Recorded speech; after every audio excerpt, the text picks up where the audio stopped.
Hey guys, Coach Sam here. It's Wednesday, April 17th, 2024, and today we're smashing back. We're getting thick, we're getting wide. So to start with, we have back primer A. You do some 2 minutes of spider crawling, some single arm bandy pull downs, some isometric holds at the top of a pull up into some single arm dumbbell rows to get you nice and hot. And then we're going to be starting with our pre-fatigue today, which is going to be a superset of 10 wide grip pull-ups with a 2-second negative into 20 straight arm press downs. On these wide grip pull-ups, try to build up over the 4 sets. Start with some band assistance, moving into body weight, and then if you have the capacity, into some weighted reps. On these wide grip pull-ups, remember when we're training your back or your lats for hypertrophy, there's some nuance associated with training the lats. The lats are commonly referred to as a finesse muscle group. And one of the biggest key indicators into how your lats are stimulated is through the movement of the upper arm. So a lot of people will typically look at the path, from your elbow back to your shoulder as to how you're engaging your lats. So as an example, if you're conducting a, just a regular strict pull-up, and you're just bending your arms, you're going to transition a lot of the stimulus and load and intramuscular force potentially off your lats into your biceps. What we ultimately want you to see is we want you to, brace your chest up and then retract your scapula and your lats by driving your elbows backwards, back and out. What you're going to ultimately see is that's going to engage your upper back musculature and your lats a lot better than if you were to just simply pull straight up and straight down. So arch your back a little bit and then, get a grip about 6 inches wider than your traditional pull-up grip.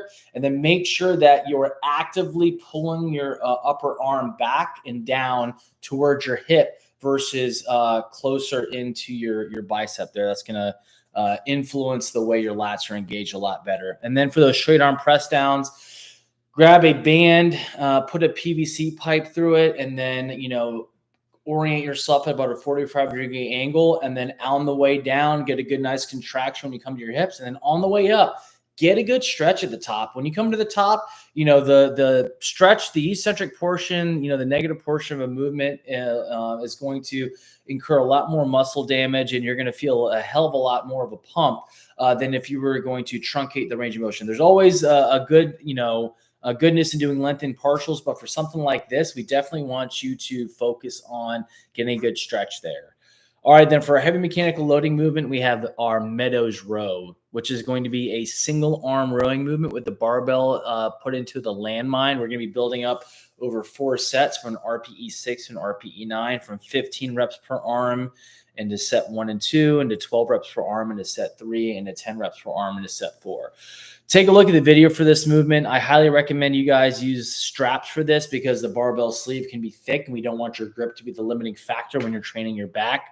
And the position on this is also important. So when you are utilizing, let's say, your right arm and you're approaching the barbell, try to have your right hip higher than your left hip. What that's going to allow you to do is it's going to allow you to get a good stretch at the bottom of the movement and then get a good, nice contraction at the top. So when you guys perform this, you're going to row your elbow backwards to feel, your upper back musculature getting engaged. And on the way down, I want you to get a good, nice stretch in the bottom. And it helps if the working side hip's higher than the non-working side hip, so you're able to really rotate and get a good stretch in the bottom.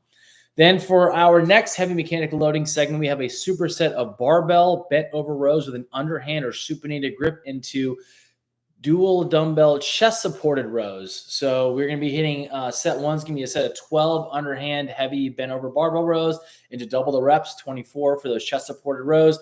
Moving on into 10 and 20 for set 2, and then set 3 and 4 is going to be 8 into 16.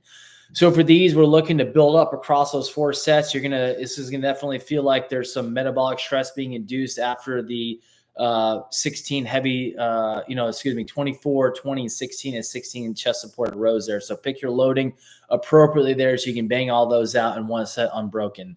All right. And then for our isometric finisher for the day, we have a 400-meter kettlebell farmer's walk with bands as handles. So for this, pick your loading appropriately. This probably is going to take you a little bit of time. This isn't something we expect you to finish in, 2 to 4 minutes. It'll probably take you a little bit longer than that.